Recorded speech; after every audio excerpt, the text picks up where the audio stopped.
La phase de dislocation, la phase de disjonction, la phase de déconstruction,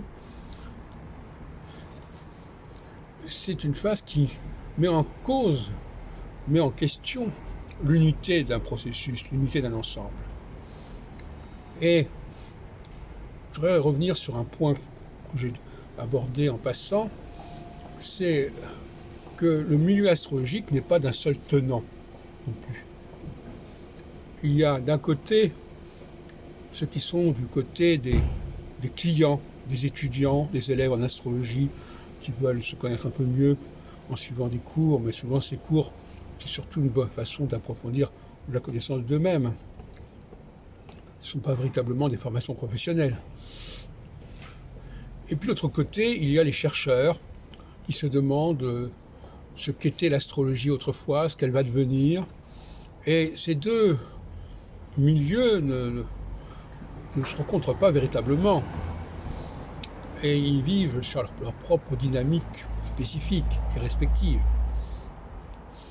Donc, ne considérer le milieu astrologique que par le biais du premier groupe que je viens de décrire, comme fait M. Brémorel, c'est-à-dire l'apprentissage d'une langue, l'intégration dans une communauté qui parle un certain langage, tout ça c'est très gentil. C'est vrai pour les débutants en astrologie notamment, qui veulent faire partie de quelque chose, et puis faire partie aussi du cosmos éventuellement. Et puis d'un autre côté, on a des chercheurs qui se réunissent en colloque et qui développent des lignes de recherche originales, diverses. Et cette diversité, elle réapparaît chaque fois que Saturne entre dans un signe cardinal, Capricorne-Cancer, et chaque fois, il y a une volonté de la part des chercheurs de bien marquer leurs différences avec le milieu commercial, si on peut dire, de ceux qui vivent de la demande d'astrologie populaire, de la demande des étudiants en astrologie, de la demande des clients des cabinets astrologiques. Et nous avons une sorte de guerre entre ces deux milieux qui n'ont pas du tout les mêmes enjeux, qui sont plus ou moins étanches l'un par rapport à l'autre quelque part. Alors, je pourrais donner des tas d'exemples de ce genre, mais il est certain qu'un certain nombre de leaders comme Maurice Charvet ou comme Yves Lenoble appartiennent au premier groupe, en réalité.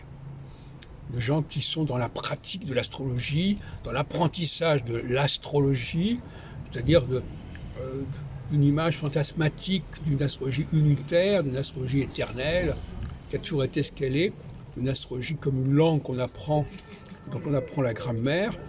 Et puis il y a l'autre courant, dont je suis probablement un des leaders majeurs, à différents moments de ma carrière, en 1974, en 2004, etc., et qui, eux, s'occupent de la recherche astrologique, de faire avancer la pensée astrologique, et ces deux courants, finalement, ne se rencontrent qu'accessoirement, et d'une certaine manière, les courants d'en bas, le courant de ceux qui s'intéressent, qui s'occupent des débutants en astrologie, de gens qui sont des novices en astrologie, parce que finalement c'est de ça dont il s'agit, eh bien, ces gens-là,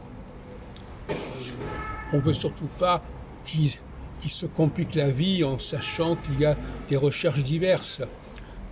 Donc, on élimine les débats pour que voilà, l'image de l'astrologie ne soit pas entachée, entre guillemets.